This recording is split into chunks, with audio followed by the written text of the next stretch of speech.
menjadikan kita mudah menjalani kehidupan di bumi. Maka dalam bahasa Arab ada kosakata yang menunjuk kepada bentuk secara langsung.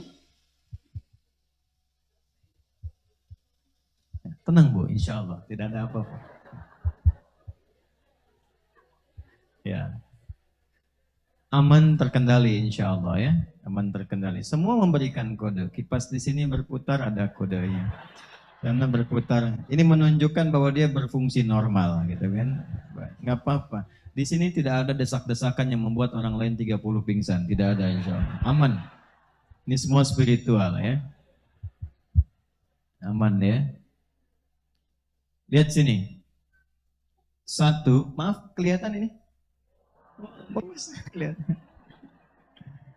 Dikasih bunyi kipas langsung kelihatan. Ada khalaqa, ada ja'ala.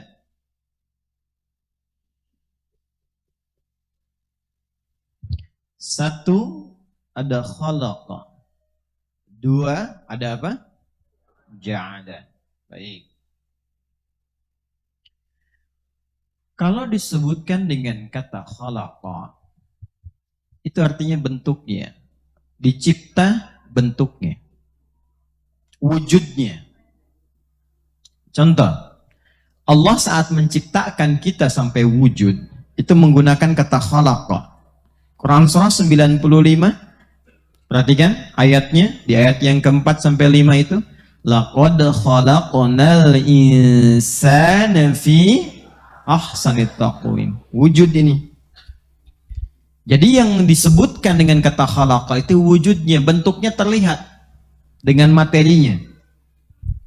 Ketika manusia pertama kali diciptakan dan proses penciptaannya sampai wujud, diviralkan di kalangan malaikat dan jin.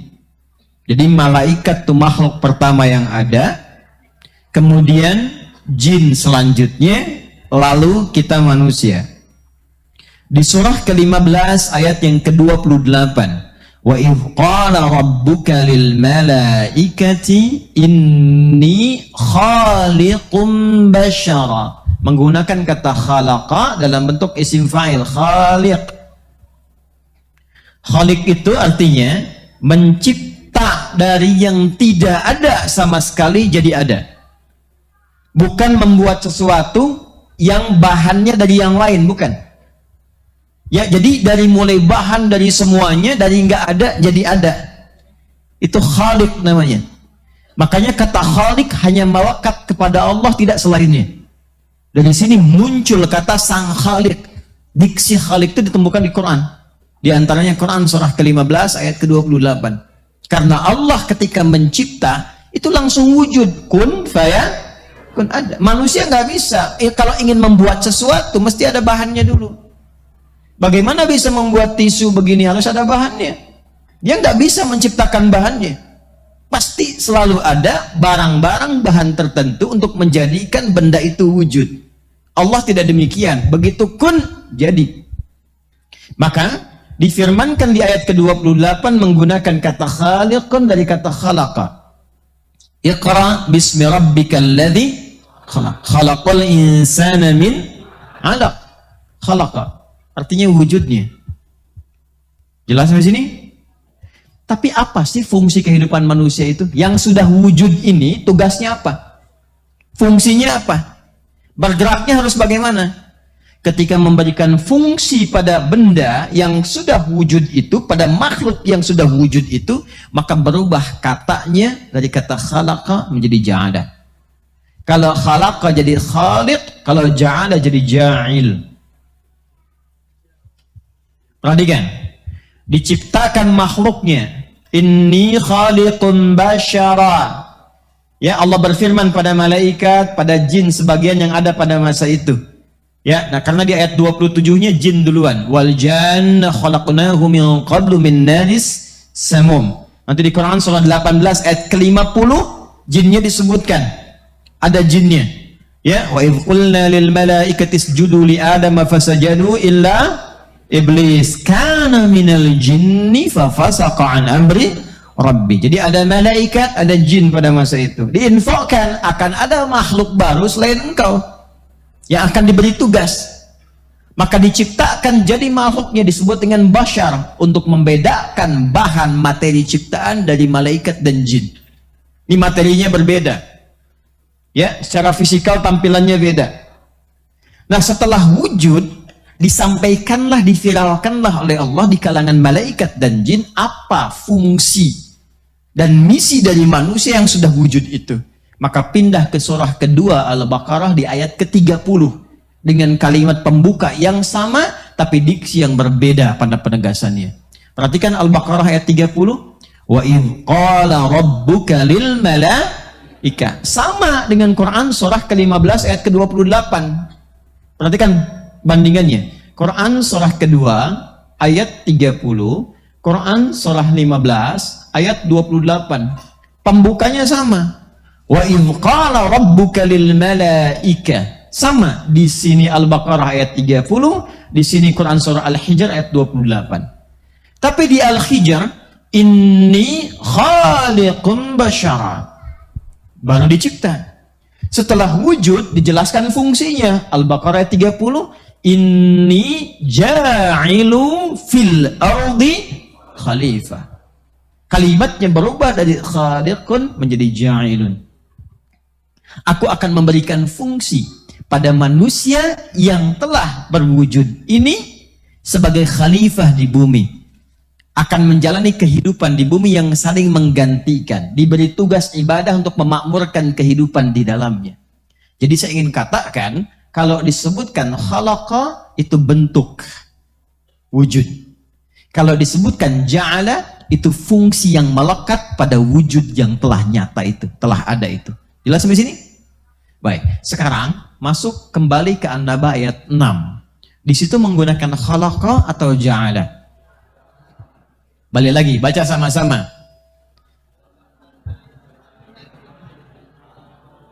Alam naj'alil arda naj'ala.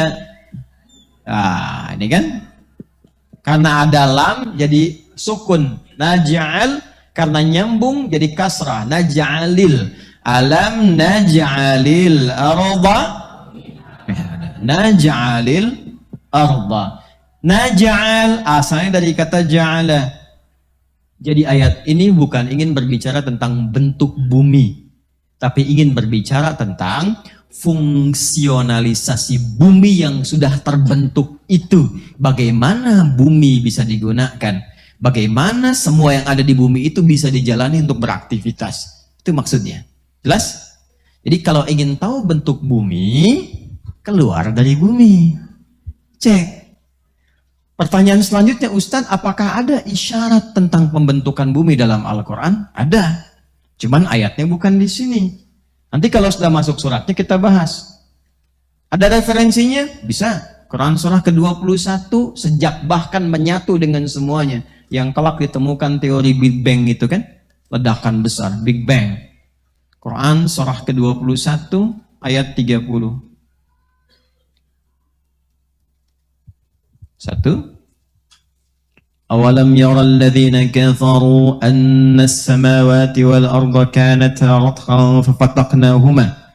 Apakah orang-orang yang ingkar kepada Allah itu enggak tahu bahwa Allah itu kuasa saat menciptakan langit dan bumi itu tadinya semua menyatu. Nyatu satu bentuk. Kemudian terjadi ledakan besar. Dipisahkan semua itu berpisah. Lalu ilmuwan meneliti, menganalisis sampai menyimpulkan, oh ternyata benar, asalnya bumi itu menyatu dalam satu bentuk yang sama, satu wujud, kemudian baru ada ledakan besar, terpecah-pecah sampai 13.700 miliar tahun baru jadi dingin, baru terbentuk bumi. Quran sudah menyampaikan itu jauh sebelum teorinya itu muncul. Jelas? Lagi, Quran surah ke-39 ayat ke-5. Ini umum dulu ya, nanti masuk ke surah itu, bahas itu kita akan uraikan. Kita masih di An-Naba. Pelan-pelan. Sudah? Quran surah ke 39 Az-Zumar ayat 5. Khalaqas samawati wal ard. Nah, menggunakan kata khalaqa nih. Kalau bicara khalaqa, bicara bentuknya, bicara fungsinya. Oh, jelas? Khalaqas samawati wal arda bil haqq. Allah telah menciptakan langit dan bumi bil haqq. Ba-nya di situ namanya ba' lil ghayah. Dengan tujuan yang benar untuk difungsikan. Jadi tidak mungkin Allah mencipta sesuatu tanpa fungsi, tanpa tujuan. Apapun itu, sekecil apapun itu.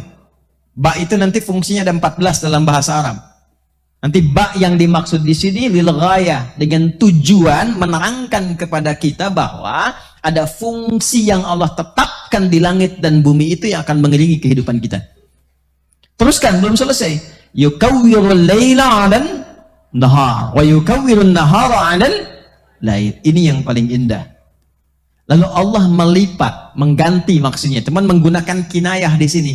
Melipat siang dan malam bergantian. Yukawwir itu dari kata kawwara, yukawwiru takwiran. Dari kata qurrah asalnya. Qurrah itu kalau sekarang diterjemahkan dengan bola. Bola itu bentuknya apa?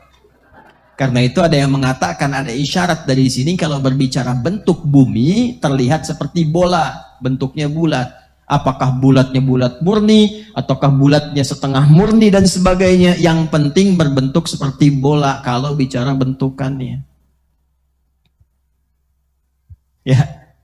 Yukawwirul laila 'alan nahar, dilipat. Nih, kalau bola itu diputar, ya, bola berputar enggak? Putar kan? Kalau diputar itu diputar, bukankah seperti yang terlipat di atas ke bawah, yang bawah naik ke atas, ya kan? Ini bahasa kiasan, majas dalam Quran. Jadi ketika Allah menampilkan malam, siangnya dilipat ke bawah, maka yang ada di bawah merasakan malam, ya kan? Yang di atas merasakan siang. Demikian seterusnya berputar. Ya nggak mungkin kan kalau berputar kalau nggak bulat, ya kan? Benda yang kotak bisa diputar, cuman hancur kan? Ya kan? Nggak normal kan? Maka kalau ingin berbicara tentang bentuk, silahkan keluar dari bumi. Cuma isyarat Quran menunjukkan bahwa bumi itu kalau bicara bentuk mendekati kepada bentuk seperti bola. Jadi bulat apa datar? Sekarang bisa nggak Anda beraktivitas di tempat yang bulat?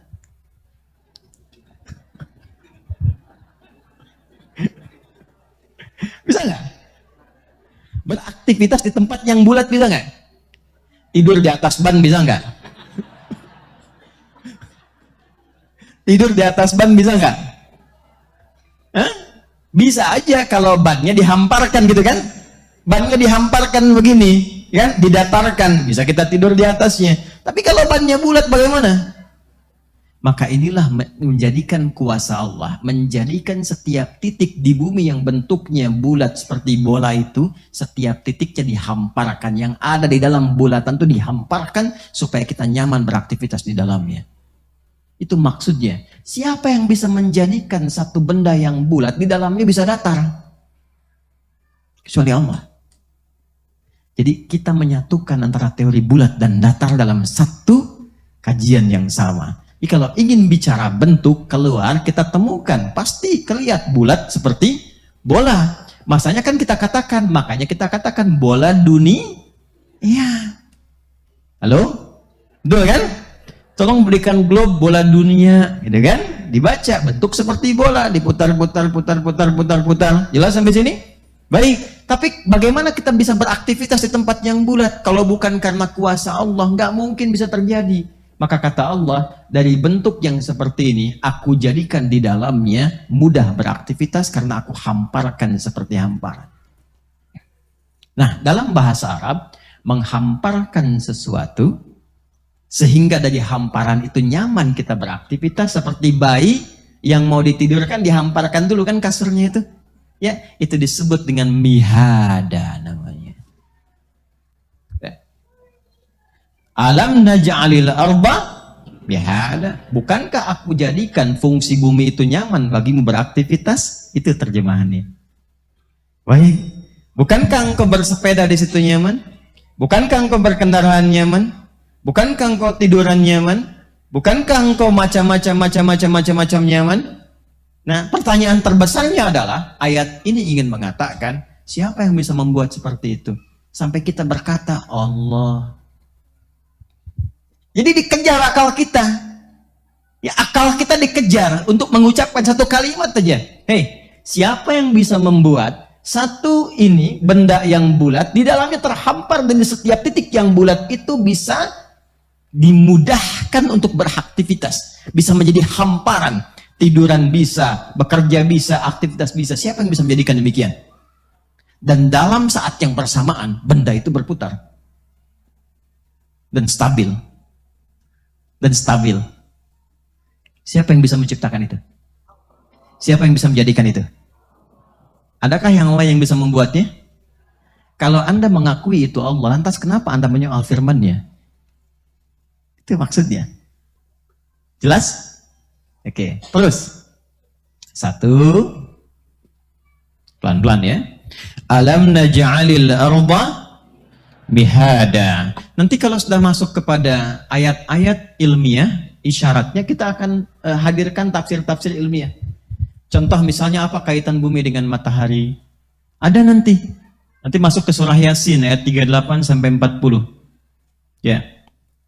Wasyamsu tajri li mustaqarrin laha dzalika taqdirul azizil alim. Wal qamara qaddarnahu manazila hatta 'ada kal urjunil qadim. Lasyamsu yanbaghi an tudrikal qamara walal lailu sabiqun nahar. Kullun fi falaki yasbahun. Itu indah sekali. Nanti jangankan kata Allah bumi, aku tetapkan juga matahari nanti, ya, untuk jadi pusat di tata surya, ya, bintang pusat di tata surya, yang dia punya, ya, punya sumbunya sendiri dan berputar di situ, dan sekarang sudah dibuktikan, ya, yang diameternya lebih besar daripada bumi, 1.392.684 km. 109 kali besarnya daripada bumi. Ya, 1.392.684 km diameternya. Ya. Kemudian kecepatan rotasinya itu bisa sampai 7.189 kali 103 km per jam. Ya, diukur dari khatulistiwa. Tapi bisa stabil gitu. Siapa yang menjadikan itu? Nah, kalau Anda tahu yang bisa menjadikan itu Allah, menjaga Allah, lantas kenapa Anda menyoal firman-Nya? Kok bisa Anda menikmati fasilitas yang Allah berikan, tapi menyoal apa yang Allah katakan? Manusia aneh itu. Ya, Anda tinggal dan bekerja di perusahaan, menikmati fasilitas dari perusahaan, dikasih fasilitas, kasih rumah, kasih mobil, kasih macam-macam, tapi kok bisa menyoal kebijakan pimpinannya? Halo? Anda tinggal di tempat seseorang, membantu orang itu, dapat fasilitas, dikasih makan, kasih mobil, kasih gaji, kasih macam-macam. Tapi Anda menjelek-jelekan tuan rumah Anda, kira-kira punya akal nggak? Punya, tapi nggak berfungsi. Ya. Halo? Jelas sampai sini? Nah, itu tuh halus tapi tajam. Halus tapi tajam. Ya, bahasa Ukraina itu apa? Menyelekit ya. Ya. Paham ya? Baik, yuk lanjut lagi. Alam naj'alil arba. Baik, a dengan lam ketemu. Jadi apa? Lam. A dengan lam ketemu jadi alam. Alam gini ya. Nah, alam. Perhatikan baik-baik, ini untuk pengetahuan. Lamnya untuk nafi. A-nya untuk takrir, istifham takrir, untuk menetapkan. Istifham itu untuk bertanya. Bapak istifham, bapak yang sering nanya. Kalau cuma lam saja, itu menafikan sesuatu, nggak diakuin. Ya, nggak diakuin. Lam yalid walam dinafikan. Allah nggak beranak, nggak diperanakkan, nggak diaku. Jadi kalau ada yang diaku sebagai Tuhan, yang dipertuhankan, tapi hasil dari peranakan atau melahirkan, maka lam jangan diaku. Ya, jelas? Karena kalau ada yang demikian berarti masih melekat sifat makhluk. Sedangkan sifat dasar dari Tuhan itu beda dengan makhluk. Ya, jadi kalau sama dengan makhluk, maka setiap makhluk berpotensi di Tuhan. Kan cara berpikirnya begitu kan? Ulangi ya. Kalau ada sifat Tuhan dimiliki juga oleh makhluk, maka setiap makhluk berpotensi di Tuhan. Paham di sini? Baik. Jadi Tuhan disebut Tuhan mesti mutlak beda dengan makhluk. Ya, totally different. Jadi 100% itu mesti beda. Jadi kalau makhluk misalnya berpasangan, Tuhan boleh nggak berpasangan? Tidak. Makanya Allah langsung berstatement dalam Al-Quran, dan cuma di Quran didapatkan. Wa min kulli syai'in khalaqna zawjaini la'allakum tadhakkarun. Quran surah ke-51 ayat 49. Semua yang aku cipta, aku jadikan berpasangan supaya kalian sadar cuma aku yang tidak punya pasangan. Makanya ditegaskan di surah Al-Ikhlas, qul huwallahu ahad. Ahad itu satu-satunya yang nggak ada dua dan nggak pernah bercabang. Ya, jadi kalau satu mungkin ada dua, itu namanya wahid. Jadi ada isnin. Makanya kalau disebut wahid melekat kepada Tuhan, mesti ada sifat Tuhannya supaya menjadi ahad. Jadi kalau ada wahid mesti ada ilah. Kalau ilah ditambah dengan wahid itu maknanya ahad. Karena itu kita temukan di Quran surah kedua ayat 163, wa ilahukum ilahu wahid. Ketika ada wahid harus ada ilahnya. Tapi ketika ilahnya hilang, muncul ahadnya. Qul huwallahu satu. Sekarang maaf, manusia melahirkan tidak? Manusia dilahirkan. Maka Tuhan tidak boleh dari hasil kelahiran dan melahirkan. Jadi jika ada Tuhan atau yang dipertuhankan dari hasil kemudian kelahiran yang dilahirkan atau berpotensi melahirkan, maka ini menyamai sifat-sifat siapa? Makhluk. Maka nanti ada potensi makhluk lain bisa menjadi Tuhan. Jelas? Baik. Maka itu setiap kejadian Allah ciptakan semua bentuk kelahiran untuk menunjukkan bahwa Allah tidak dilahirkan. Contoh, kelahiran itu ada 4, Pak, bentuknya. Ya, ada yang seperti kita, yang normal. Ya, ada laki-lakinya, ada perempuannya. X, Y. Laki-laki, perempuan. Terlahir dari pasangan yang halal, yang benar. Ya, lahir. Kedua, ada yang ibu saja, ayah tidak. Ada yang Y saja, X-nya nggak ada. Contoh, Nabi Isa alaihissalam. Isa alaihissalam. Ada yang bersumber dari bagian X, dari bagian laki-laki. Terciptalah kemudian makhluk. Ya, perempuannya nggak ada. Siapa? Hawa. Sayyidah Hawa alaihissalam. Hawa. Dipanggil bagian dari tulang rusuknya Adam alaihissalam. Dari situ diciptakan siapa? Hawa. Jadi ada yang tercipta laki-laki, perempuan dari hubungan seksual, lahir kemudian seperti kita. Ada yang perempuan saja, ada yang laki-laki saja. Ada yang tanpa laki-laki, tanpa perempuan. Siapa? Adam alaihissalam. Nggak ada X, nggak ada Y-nya. Allah mau jadi Adam.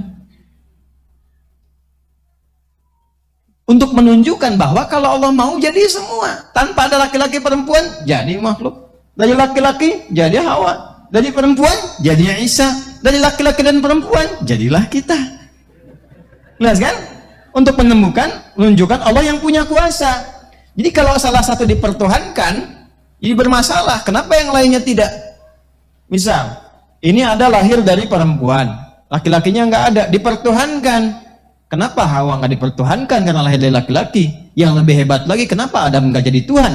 Padahal lahir nggak ada bapak, nggak ada ibu. Misal, ini untuk memberikan kesan bahwa kalau Allah Sang Maha Kuasa menginginkan sesuatu jadi dan terjadi. Itu fungsinya lam namanya. Lam yalid walam yakul lahu kufuwan. Kalau lam kemasukan a, maka jadi apa? Alam, kan? Kalau sudah alam, maka berbeda maknanya.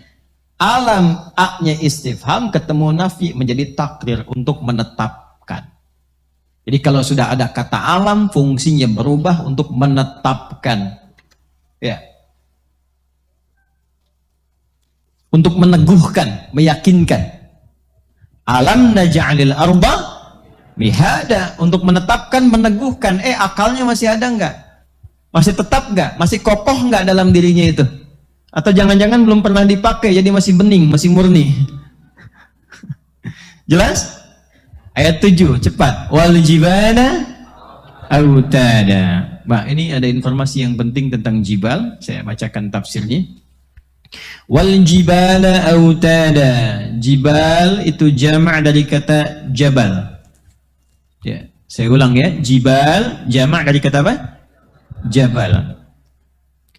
Jabal artinya gunung, bukit. Ya, artinya apa? Gunung, bukit. Kalau jibal berarti pegunungan atau bebukitan, gunung-gunung, bukit-bukit. Wal jibala autada, dan kami jadikan gunung-gunung, bukit-bukit itu sebagai pasak yang menguatkan kokohnya bumi. Wah, ini coba temukan ya, di kitab mana di muka bumi yang dihormati atau diduga sebagai kitab suci yang menerangkan tentang ini. Dan ini informasinya keluar dari sosok seorang Nabi Muhammad SAW yang tinggalnya di tempat yang jauh dari peradaban. Kok bisa menjelaskan ini kalau bukan bimbingan wahyu? Maaf, sekarang terbukti kalau gunung itu sebagai pasak. Terbukti ya? Ya? Dan itu berjalan kan? Ya kan? Di ayat lain wal jibala arsaha, berjalan, gak diam itu. Nanti kita bisa ngaji dengan ayat-ayat yang lainnya. Jadi kata Allah, "Hei, bukankah engkau bisa nyaman sekarang hidup di bumi?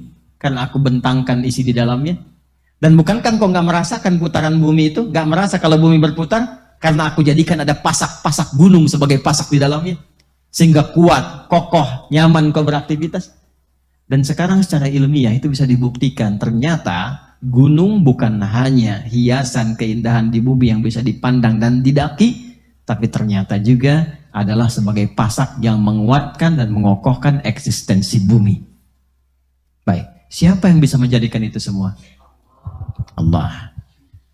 Ayakal autadi fa fihi tashbihun balighun aidan wal muradu arsaynal arda bil jibali kama yursal baitu bil autad.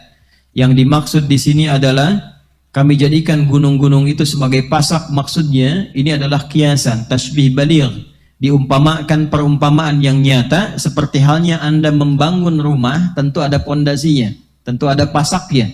Maka demikianlah bumi sebagai rumah kita bernaung, Allah jadikan gunung-gunung sebagai pasaknya. Baik, hadis, saya bacakan hadis. Ini hadisnya sangat penting. Sebetulnya kaitannya dengan materi kita, tapi ada tambahan nanti di hadis ini yang Nabi ingin tunjukkan kepada kita. Dicatat dulu hadisnya. Alhamdulillah. Hadis riwayat At-Tirmidzi, Sunan At-Tirmidzi, nomor hadis 3369, 3369, 3369. Sudah? Ya, saya bacakan hadisnya ya. Sudah? Statusnya dulu, statusnya. Status hadisnya dhaif. Status hadisnya apa? Dhaif. Yang dimaksud dhaif itu sanadnya. Jadi nanti ada sanadnya dhaif, tapi matannya ya, matannya mungkin sahih, ada. Ya, jadi ada yang dhaif hadis sanadnya. Sanad itu orang yang meriwayatkan, karena ada satu persoalan maka hadisnya dicukupkan sampai di situ, ya. Tidak diambil sebagai posisi yang kuat. Cuma matannya, isi matan itu informasinya benar, sejalan, nggak bertentangan dengan Al-Qur'an, nggak bertentangan dengan isi hadis. Hanya orang yang meriwayatkan bermasalah. Sedangkan hadis itu harus dijaga, kehormatan Nabi harus dijaga, jangan sampai disampaikan oleh orang yang bermasalah. Ya, kebayang nggak kalau ada orang mabuk nyampaikan hadis dari Nabi? Nanti orang berkata, pantas orang Islam begitu, hadisnya diriwayatkan oleh orang mabuk. Ya, karena itu jika ada orang-orang bermasalah, termasuk orang nggak mabuk, orang nggak mencuri, cuma sering mengarang cerita. Ada pendongeng misalnya, ketika menyampaikan hadis, walaupun benar yang disampaikan itu hadis, cuman karena dia dikenal sebagai pendongeng, sehingga sulit dibedakan mana dongeng mana hadis. Maka hadis yang bersumber dari yang bersangkutan itu tidak diambil, diberi catatan, di cross check dulu, kalau ada di riwayat lain ambil riwayat yang lain, bukan dari orang itu. Jelas? Itulah saking ketatnya seleksi pengambilan hadis. Saya bacakan. Wa fil hadits fi marahu Tirmidzi, dalam satu hadis yang diriwayatkan oleh Imam At-Tirmidzi, saya agak lambatkan. Qala Rasulullah sallallahu alaihi wasallam, Rasulullah SAW bersabda, khalaqallahu ta'ala al-ardha. Allah Subhanahu wa taala menciptakan bumi. Kalau khalaqa itu bentuknya atau fungsinya? Atau bentuk sudah dicipta. Kemudian faja'alat tamid, maka dijadikan fungsinya terbentang. Nah, ini yang saya tadi katakan. Jadi kalau sudah ngaji tentang ayat ini, nggak ada lagi diskusi, debat sampai bikin konferensi, bumi bulat, bumi datar. Jadi kalau ingin tahu bentuk kemana? Keluar dari bumi. Tapi isyarat Quran menunjukkan bumi seperti bola. Jelas ya? Kalau bola bulat atau datar? Dari segi bentuknya, tapi fungsi di dalamnya itu datar terhampar. Jadi kita menyatukan dua kubu bersamaan. Kemudian faju'ilat tamidu atau faja'alat tamidu fawada'a 'alaiha al-jibal. Maka dijadikanlah fungsinya terbentang, terhampar di dalamnya, kemudian dikuatkan dengan gunung sebagai pasaknya. Fastaqarrat, maka tegaklah, kemudian tegak, nyaman, dia kokoh. Faqalatil malaikatu, maka malaikat bertanya pada Allah Subhanahu wa taala, Rabbana hal khalaqta khalqan asyadda minal jibal? Ya Allah, apakah engkau telah menciptakan satu yang lebih kuat, lebih kokoh dibandingkan dengan gunung-gunung? Ada enggak yang lebih kokoh dibandingkan gunung? Maaf, kalau pasak itu harus kokoh enggak? Harus kuat enggak? Nah, maka Allah menjadikan gunung itu kuat, kokoh. Lalu malaikat bertanya, ya Allah, sebagai adab, ya Allah, apakah ada makhluk yang lebih kokoh, lebih kuat dibandingkan dengan gunung? Ya. Qala na'am, maka Allah menjawab, iya, al-hadid, besi. Besi dari segi kekuatannya maksudnya.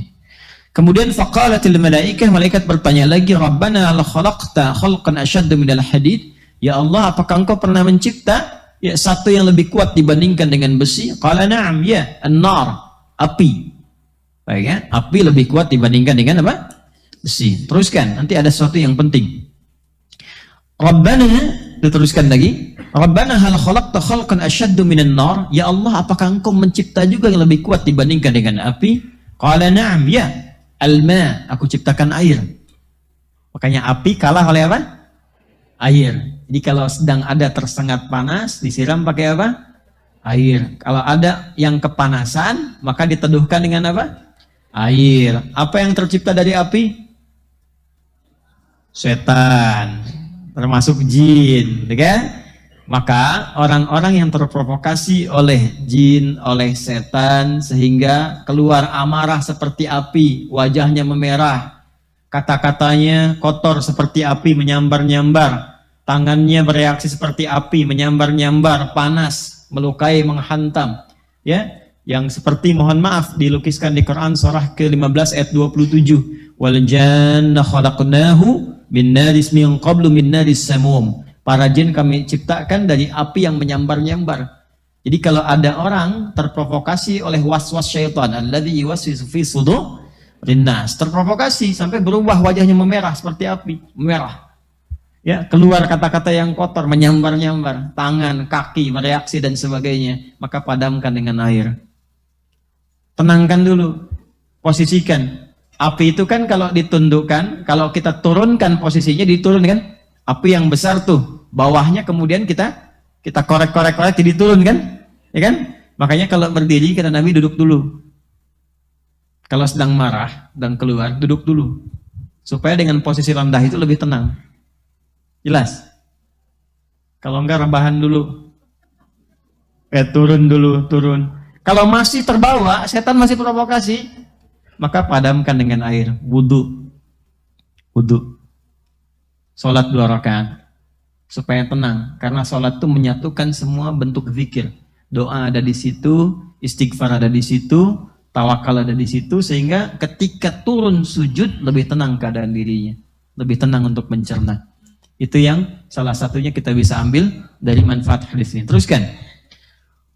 Ya Rabbana, Rabbana hal khalaqta khalqan asyaddu minal ma? Ya Allah, ada enggak yang lebih kuat dibandingkan dengan air? Qala na'am, Allah menjawab, iya, al-hawa, udara. Ya. udara.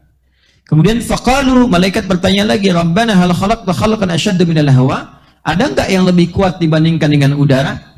Ya. Qala na'am, ya. Nah, ini yang ingin saya katakan. Perhatikan baik-baik. Ini mahal sekali. Ini rahasia kedua yang ingin kita bagi. Kalau sudah dapat, coba tekuni amalannya. Maka biasanya kalau ada sesuatu yang dahsyat, itu pahala dan keberkahannya nggak biasa. Ya. Naam ya Ibnu Adam, jika ada anak cucu Adam, yatasaddaqu biyaminihi fayakhfa dzalika an syamalihi. Jika ada anak cucu Adam yang bersedekah dengan tangan kanannya dan tangan kirinya tidak mengetahuinya, maka itu nilainya di sisi Allah lebih tinggi, lebih kuat, lebih dahsyat dibandingkan dengan udara, dibandingkan dengan air, dibandingkan dengan api, dibandingkan dengan besi, dibandingkan dengan gunung-gunung yang menjadi pasak dari bumi. Saking tingginya nilai sedekah itu. Ya, tangan kanannya bersedekah, tangan kirinya tidak tahu bahwa dia bersedekah. Ini kiasan. Jadi sedekahnya bukan begini, bukan. Jangan tahu ya. Bukan. Ini kiasan, gambaran. Seperti tangan di atas lebih baik daripada tangan di. Ingat ya, kalau ngaji bahasa Arab nanti 85% dari bahasa Nabi itu bahasa majaz, kiasan. Kata Nabi orang paling fasih bahasa Arab. Orang Arab tuh kalau sudah fasih, kata-katanya balaghah. Al-yadu yumna khairim la yadis sufla. Ya,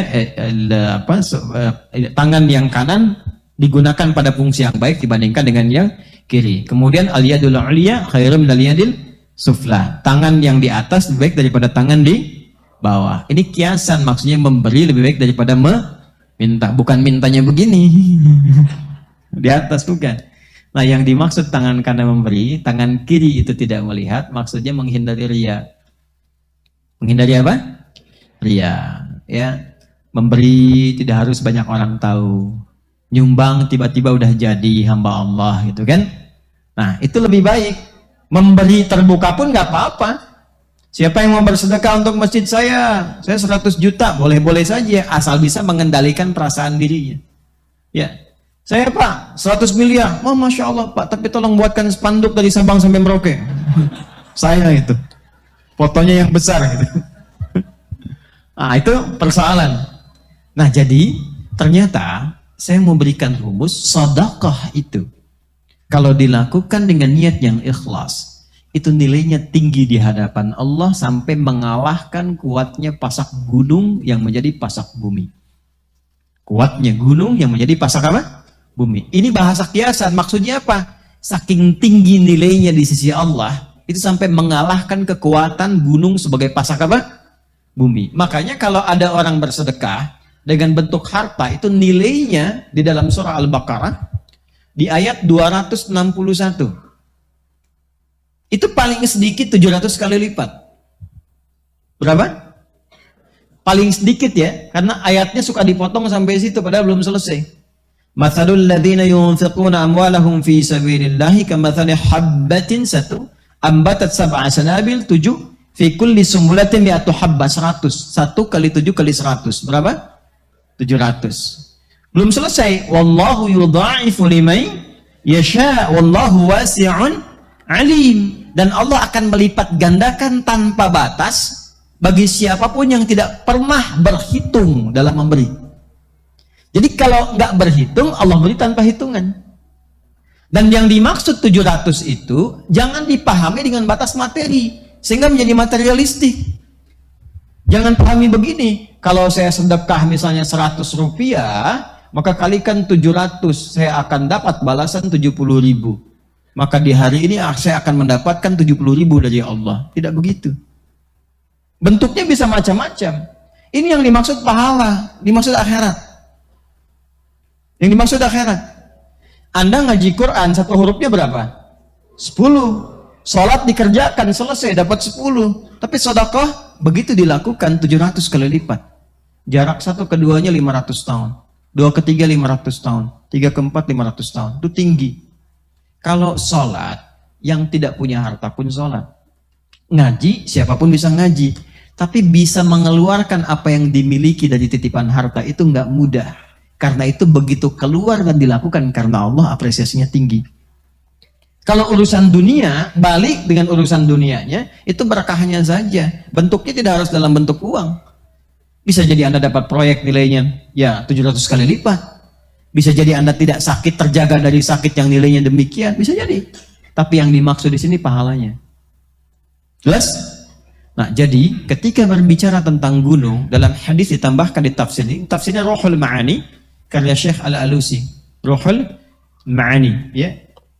Jadi ditambahkan di hadis ini, saking pentingnya pasak gunung itu untuk menyentuh akal kita. Gunung sebagai pasak bumi. Kalau engkau sudah sadar, sekarang maaf, sudah dibuktikan secara ilmiah, benar kebenarannya, para ilmuwan sudah berbicara, dan ternyata Quran jauh-jauh hari sudah menyatakan. Lalu alasan apa lagi yang Anda jadikan untuk menyoal Quran? Para ilmuwan yang lebih pintar daripada Anda sudah membuktikan firman Allah, Anda masih menyoalnya. Akal Anda ada di mana gitu? Itu maksudnya. Ya, jadi kalau masih ada orang-orang sekarang yang iseng menyoal isi Quran, memotong-motong, ngambil, bicara tentang jilbab, bicara tentang ayat tahajud, bicara tentang masjid, potong-potong ayat tentang ini dan itu, memotong ayat tentang surga, bicara tentang neraka, ya, dipotong-potong dan sebagainya, dibalik tanya oleh Quran, hei, yang paling pintar aja sudah membenarkan apa yang Allah sampaikan. Ente yang kepintarannya nggak nyampe situ masih menyoal, otaknya masih ada nggak? Jangan dipotong videonya ya. Ya, itu maksudnya. Jelas? Jadi kenapa Anda mesti berdebat pada yang tidak penting, yang Anda pun nggak paham? Yang paling aneh itu sudah nggak pada paham, didebatkan, didiskusikan, tapi nggak memahami itu gitu. Jangan sampai terjadi ada umat yang demikian, cuman ramenya aja. Ya, muncul persoalan ini rame dibahas itu kan, ada hubungan juga enggak, anak belum dimandiin, kan? Ya, pekerjaan belum disiapin, rame bahas KDRT.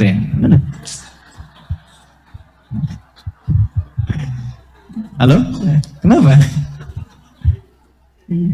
Betul gak? Iya, mendingan kita daripada ngaji, daripada begitu kan mendingan ngaji kan, jelas dapat pahala, ya kan? Nyiapin anak-anak, dekatkan pada yang baik-baik. Coba, yang ngalamin bukan Anda, ya kan? Anda bahas gak jadi solusi, Anda kasih masukan gak nyampe, gak didengar. Ngapain capek-capek membicarakan yang bukan bagian Anda? Dapat apa? Update Ustaz. Jelas gak? Paham ya? Yang terakhir, kita sampai ayat 8 aja supaya ngapalinnya nggak banyak-banyak maksudnya.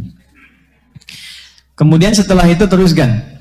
Baca dulu ayat 6, alam naj'alil arda wal jibala wa khalaqnakum. Nah, saya berhenti di sini, ini yang paling indah di antara bahasan kita. Sebelum sampai ke ayat 8, saya berikan rahasia yang ketiga.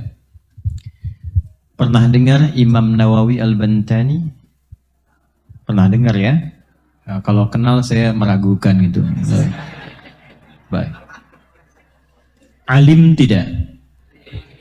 Saking alimnya jadi mufti. Jadi mufti Masjidil Haram tuh. Sampai beliau pernah diundang ke Mesir dalam satu kisah. Itu harus diverifikasi kisahnya, tapi ini untuk menunjukkan kealimannya gitu. Ditemani oleh muridnya, asistennya, gitu kan?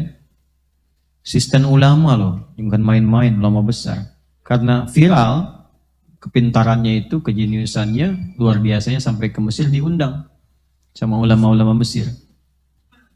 Nyampe sana kelelahan kan, mau istirahat dulu. Pas datang mengawali sambutan itu diutus muridnya dulu, yang bantu tadi, kamu dulu aja kan yang sana. Nyampe ke sana nggak diduga ditanya masalah, persoalan-persoalan. Oke, dijawab oleh muridnya, jawab muridnya. Masya Allah, alim katanya ini luar biasa, paham begini begitu. Nggak tahu yang jawab baru muridnya. Setelah tahu bagaimana gurunya gitu ya. Nah, Syekh Nawawi Al-Bantani ini di antara kebiasaan beliau saat menuntut ilmu itu sebelum beliau belajar bersedekah dulu.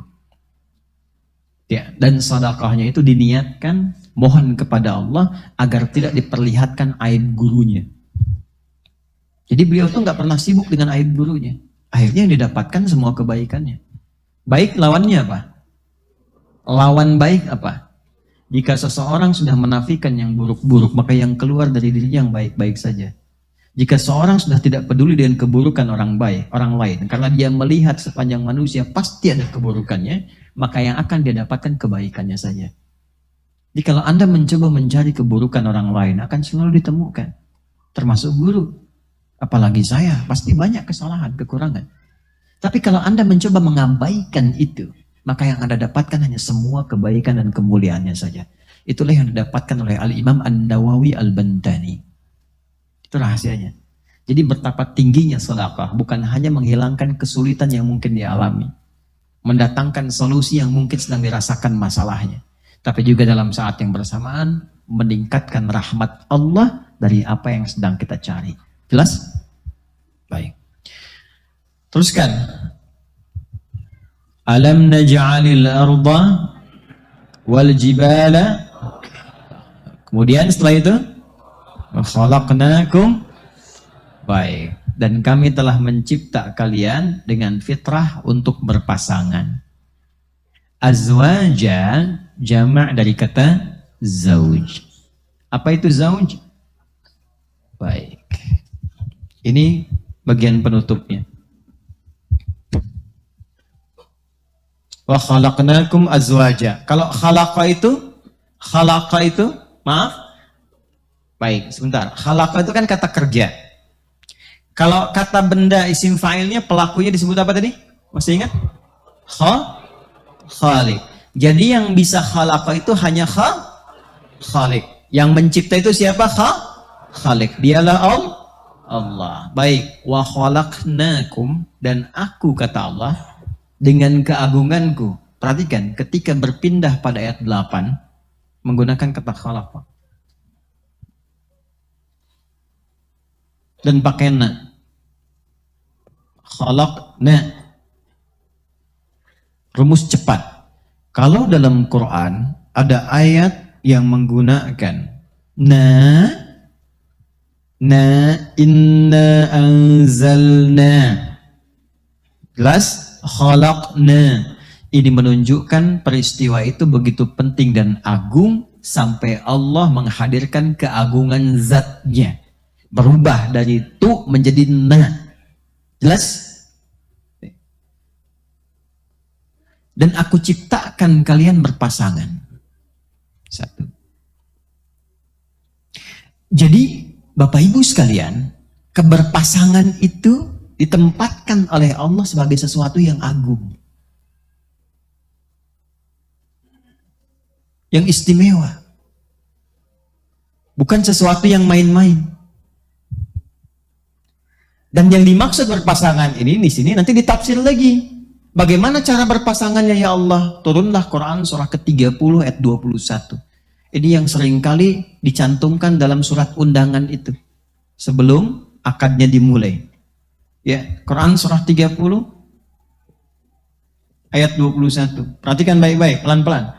Wa min ayatihi an khalaqa lakum min anfusikum balik ke An-Naba ayat 8. Wa khalaqnakum kembali ke Ar-Rum ayat 21. Wa min ayatihi an khalaqa lakum min anfusikum.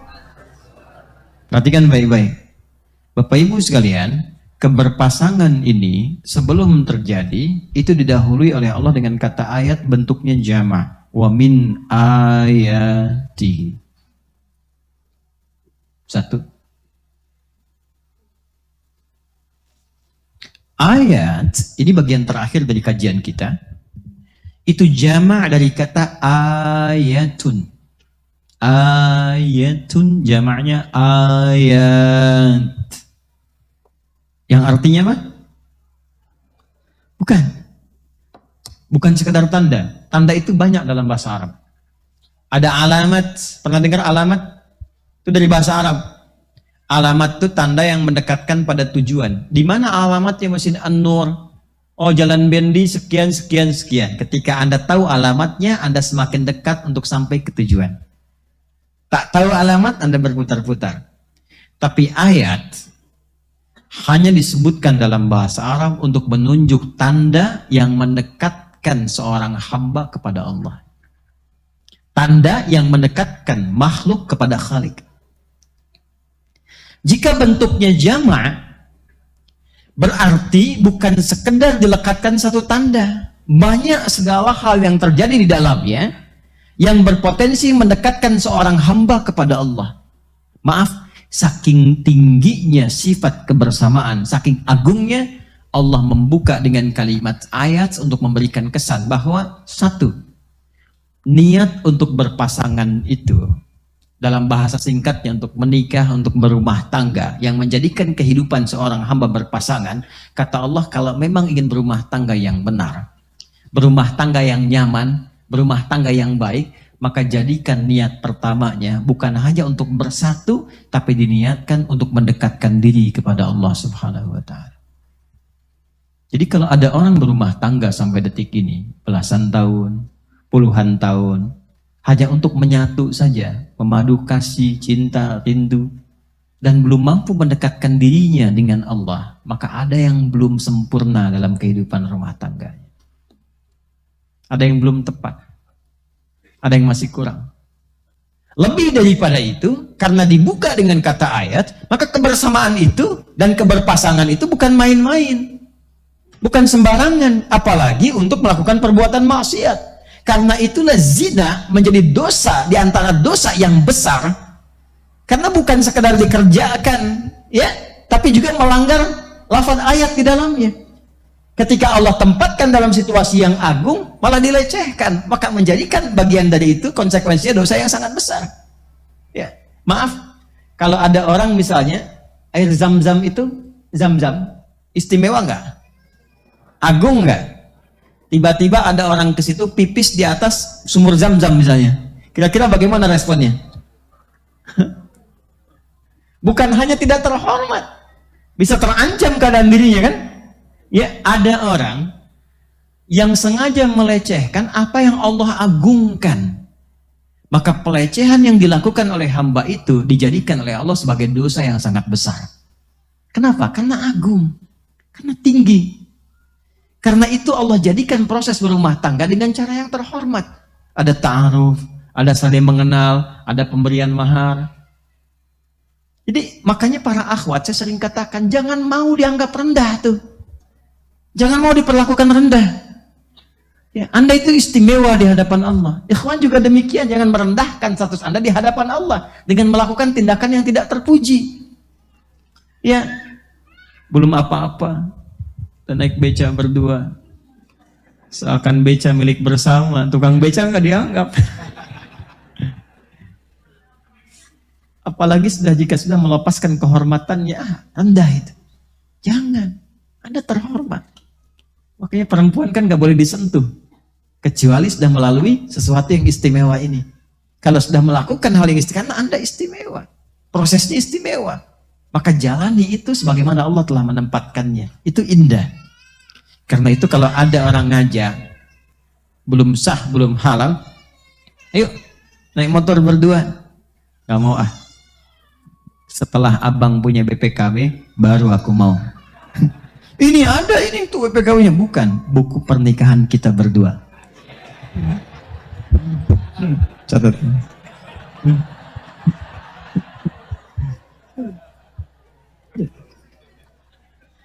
Satu. Tuh. Jadi maaf ya, pernikahan itu agung, zina rendah. Jadi jangan mau dipermainkan, jangan mau dibawa oleh suasana, ada kebudayaan macam-macam dan sebagainya. Itu nggak sadar kadang-kadang. Anda itu orang terhormat, rendah, tinggi, jangan merendahkan status kehormatan di hadapan Allah dengan melakukan perbuatan yang menyalahi ayatnya. Satu. Dua. Wah, saya belum ke tauhid ya. Dua, perhatikan baik-baik. Azwaj, jama' dari kata apa? Zauj. Apa artinya zauj? Pasangan, couple, suatu yang serasi. Pasangan itu bersumber dari yang sama atau dari yang beda? Nah, itu dia kuncinya. Bisa jadi pasangan kalau beda. Kalau sama tuh bukan pasangan. Mana sepatu saya? Ini Pak, kok cuma satu? Sepasang. Begitu dihadirkan sepasang, bukankah kanan dan kirinya beda? Coba kalau ada sepatu, kanan kirinya sama bentuknya. Bisa dipakai nggak? Nggak bisa. Ya disebut sepasang tuh kalau beda. Tangan sepasang, sama-sama tangan, sama-sama jarinya 5. Tapi kan kanan dan kiri beda. Halo? Iya kan? Kaki juga begitu. Jadi ketika disebut zauj itu sudah fitrahnya. Bisa berpasangan kalau berbeda. Sama-sama manusia. Tapi ada laki-laki, ada perempuan. Itu yang dimaksud Quran surah 49 ayat 13. Ya ayyuhan nasu inna khalaqnakum min dzakari wa untha. Bedanya mesti ada laki-laki, mesti ada perempuan, baru disebut zauj. Kalau laki-laki dan laki-laki bukan zauj namanya. Asep dan Indra bersamaan itu bukan zauj. Ya, perempuan dengan perempuan bukan zauj. Makanya nggak bisa disebut pasangan. Telah datang pasangan itu. Kok dua-duanya melambai ya gitu. Itu bukan pasangan. Ya, itu halangan. Jelas? Maka tidak dibenarkan dalam Islam pergaulan-pergaulan sesama jenis. Jelas? Yang dimaksud sesama jenis, yang dimaksud pergaulan sesama jenis itu yang mengarahkan kepada hubungan-hubungan keberpasangan, seksualitas dan sebagainya. Nanti bab itu akan masuk ketika kita bahas nanti ke era-era Nabi Lut alaihissalam. 2, 3, pelan-pelan. Sebentar, sebelum sampai ketiga, artinya laki-laki dan perempuan saja melakukan keberpasangan tanpa mengikuti petunjuk ayat sudah terancam. Apalagi laki-laki dengan laki-laki, perempuan dengan perempuan. Maka itu statusnya lebih rendah dibandingkan dengan yang pertama. Jadi Anda bisa bayangkan, zina aja statusnya sudah rendah sekali di hadapan Allah. Apalagi zina itu dilakukan dengan sesama jenis. Makanya wajar kalau bumi pun ikut marah, likuifasi. Boom, habis semua. Ya, longsor. Tuh. Gempa. Banjir di mana-mana. Tsunami.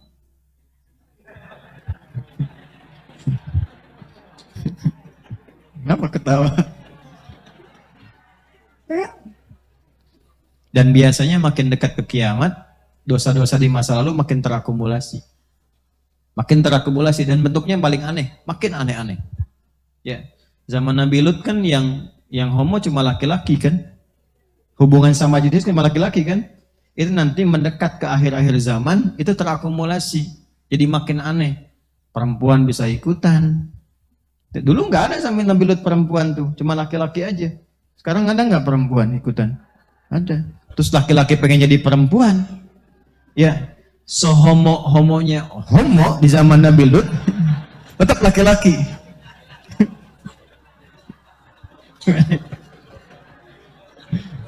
Sehomo-homonya homo di zaman Nabi Lut, tetap laki-laki. Yang sekarang berubah. Nama siapa? Nia Pak. Nama Nia. Nama Kurniadi Pak.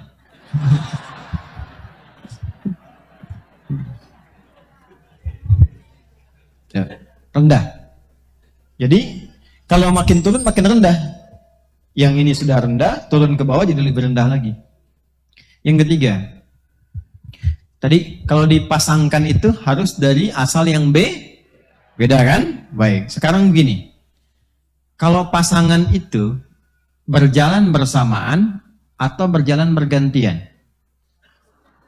Sama. Baik. Jadi Bapak kalau jalan keluar dari sini begini. Kanan jadi tunggu dulu. Gitu.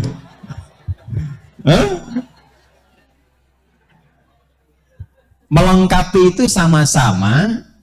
Melengkapi itu ya. Sama-sama atau saling menyempurnakan?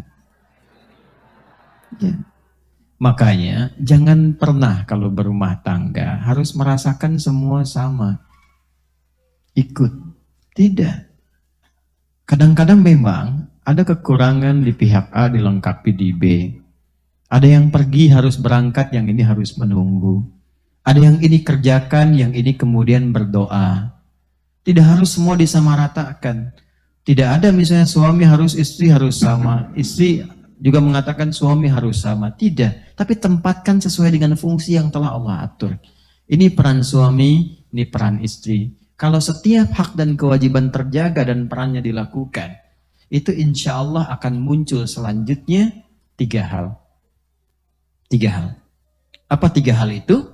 Teruskan ayatnya. Wa min ayatihi khalaqalakum min anfusikum azwaja. Sampai situ muncul 3 hal. Litaskunu ilaiha. Sakinah. Anda akan sakinah, tenang, kalau jalannya bergantian. Kanan, kiri, di belakang. Bapak ke kantor mencari nafkah, istri mendoakan di belakang. Tapi kalau istri nggak ada kepercayaan, diintip terus sepanjang jalan. Susah. Lagi jawab WA ke partner, gini, susah. Gak akan selesai. Sama, suami juga begitu. Istri di rumah dipercaya. Diberikan bekal dan sebagainya, percaya bisa dirawat.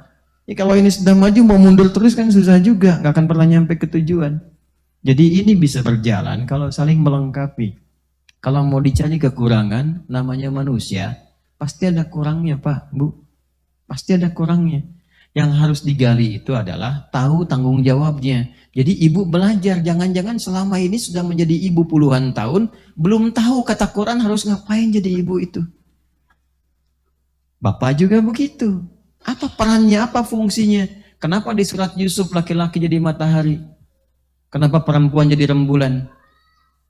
Kenapa jadi aneh? Kok rembulan seperti matahari? Dengan kekuatan bulan, aku menghukummu. Kenapa bulan lebih galak dibanding matahari?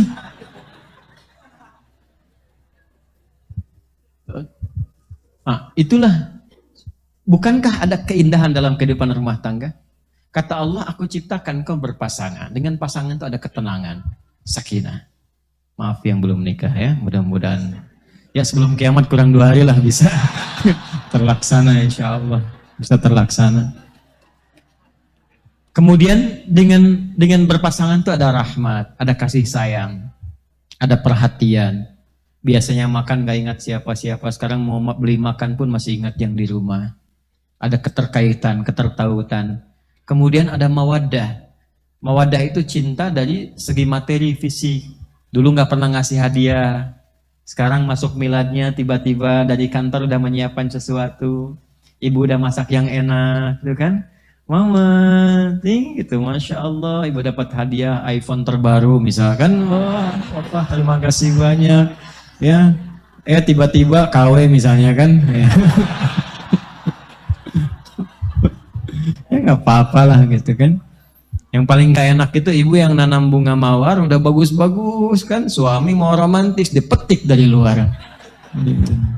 Selamat milad, milad mubarak dan sebagainya. Itulah maddah. Itulah mawaddah. Akumulasi dari maddah menjadi mawaddah.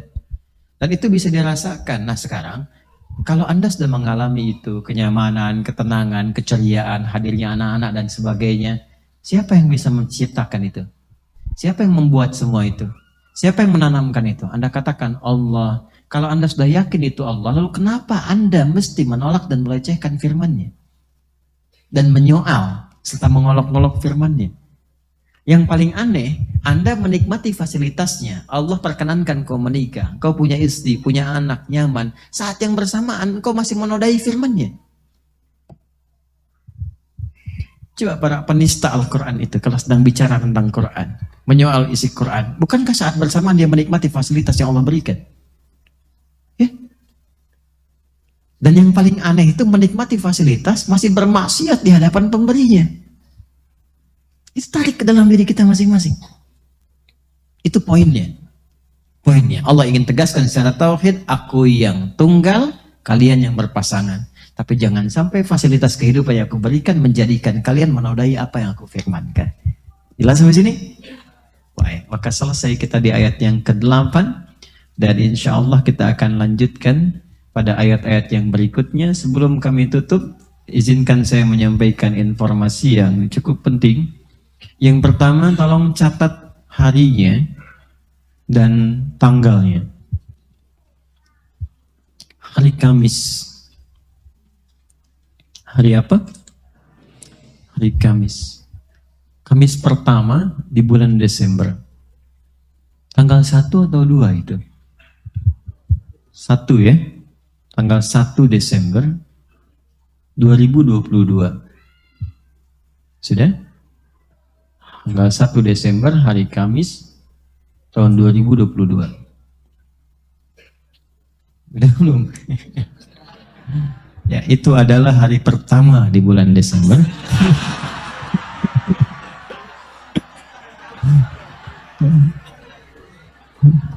Betul ya? Ada yang salah? Ya. Itu adalah hari pertama di bulan Desember. Baik. Tahan, belum selesai. Belum selesai kalimatnya. Antum nih, berarti antum sudah ada pikiran yang gak nyambung di kepalanya. Insya Allah akan ada momen besar, tapi berlangsungnya di Bandung. Ini aja yang kita ngakusin, yang orang Bandung datang ke sini. Coba, yang selain dari Jakarta dari mana aja? Soreang tuh Malaman. Dari ke Soreang, dari Kalimantan, Masya Allah. Mana lagi Bu? Ada yang dari Toronto, setahu tuh. Ada. Ya. Jauh-jauh. Ya, jadi bergantian. Tempatnya di Pusdai, Pusat Dakwah Islam. Tapi waktunya pas kajian Aqsa. Ba'da Maghrib sampai Ba'da Isya. Itu ada momen insya Allah akan berkumpul ahli Quran. Termasuk juga nanti kita kedatangan tamu-tamu dari luar. Dan akan dibagi 10.000 paket untuk memudahkan hafalan Quran. Jadi akan berbagi tips dari luar nih. Ada yang hafalan terkuat, yang dari, saya nggak perlu sebut negaranya dulu deh, nanti pas mau dekat saya sampaikan. Pokoknya nanti ada dari negara-negara tertentu, ada yang mufti, ada yang macam-macam, akan berbagi tips bagaimana menjadi ahli Al-Quran, khususnya dalam hal menghafal Quran. Dan akan dibagi 10.000 paket. Setiap paketnya ada 3 buku untuk memudahkan hafalan. Waktunya hari apa? Kamis malam, Jumat. 1. Yang kedua, masih dibuka kesempatan, mungkinlah, sampai dengan hari Jumat depan. Jumat depan, tanggal berapa itu? Tanggal 11. 11 ya, 11 November. Khusus untuk ikhwan. Usia maksimal 25 tahun. Usia maksimal berapa? 25 tahun. Untuk program khusus namanya program Kader Ulama. Program Kader Ulama PKU angkatan ketiga. Hanya untuk 25 orang. Dibuka, semua gratis, tidak ada biaya dan sebagainya. Program Kader Ulama ini itu khusus spesial untuk belajar dengan saya secara langsung. Jadi akan tinggal di rumah yang saya siapkan, kami yang biayai, tidak sedikit pun keluar biaya. Nanti insya Allah akan juga disekolahkan keluar. Yang sudah kerjasama dengan kita di Mekah, ada beberapa tempat yang lainnya juga. Hanya laki-laki dulu, nanti bulan depan perempuan ada. Kita sedang siapkan tempatnya dulu. 25 orang, syarat pertama, hafal Quran 30 juz. Ya, ngapalin dulu, kan masih ada waktu sampai Jumat depan. Masih ada waktu. Siapa tahu terjadi satu keajaiban, tiba-tiba hafalan Anda jadi 30, hafalan teman Anda jadi berkurang gitu. Ya. Oke, baik. Yang kedua, lancar bahasa Arab. Dua itu saja. Ya. Jadi satu, hafal Al-Quran berapa juz? Saya tegaskan ya, kalimat yang benarnya 30 juz, bukan juz 30. Yang kedua, lancar bahasa Arab. Kalau memenuhi kualifikasi itu, silahkan mendaftar ke Akhir Center. Nanti akan diseleksi 25 orang. Langsung bersama saya, setelah acara dari Bandung, langsung nanti akan mendapatkan pelatihan di Mekah selama sebulan. Langsung dari satu lembaga yang disupervisi oleh Imam Masjidil Haram. Gratis semuanya. Nanti akan tinggal dengan saya selama setahun dan akan belajar tentang ilmu-ilmu yang insya Allah ada manfaat yang didapatkan. Nanti kalau saya meninggal, ini bisa meneruskan kembali. Selebihnya nanti bergabung dengan teman yang lain. Ada yang sudah ada di Mekah, di Madinah, di Al-Azhar, ada yang di Turki, ada yang di Sudan. Jadi saya harap nanti pada pulang ke Indonesia, kalau MUI perlu, silahkan berkhidmat. Yang ingin berkhidmat di ormas-ormas yang lain, silahkan. Pokoknya kalau negara membutuhkan, umat Islam membutuhkan, silahkan. Nanti ada yang di pesantren, ada yang di mana-mana. 3, berita baik. Alhamdulillah, adik-adikku yang kemarin lulus di beasiswa bersiap-siap ya, dalam waktu dekat insya Allah akan ada keberangkatan. Dan saya katakan tidak ada pembiayaan. Kalau ada yang telepon minta biaya ini dan itu bukan dari kami. Abaikan saja. Ya, baik. Insya Allah dalam waktu dekat kalau sudah siap akan ada keberangkatan, dan mohon Bapak Ibu mendoakan semoga anak-anak kita ini yang dapat beasiswa untuk keluar bisa pulang kembali menjadi sosok-sosok yang bermanfaat. Berita baik yang terakhir, insya Allah Bapak Ibu sekalian, pesantren yang kita bangun di wilayah Banten untuk yang pertama ini sudah progresnya cukup baik. Masjid sudah mau masuk ke lantai yang pertama, finishing, mau masuk ya, udah ada atap rangka baja. Guest house akan jadi pekan ini 6 guest house. Kemudian ruang kelas sudah akan berproses kepada finishing. Diharapkan tahun depan itu nanti sudah mulai agak jadi. Nanti sudah ada taklim terbatas di sana dan bisa menginap dan gratis. Ya, kan yang bangun kita juga sama-sama, ya. Kemudian anak-anak yang mau mendaftar masih terbuka peluang sampai bulan ini terakhir. Hanya diterima 40 orang. Ya, silahkan nanti mendaftarnya langsung ke Quantum Akhyar. Untuk laki-laki dulu. Laki-laki dulu. Usia setingkat SMP. Karena nanti 3 tahun SMP, 3 tahun SMA di situ. Ya, sampai dengan selesai.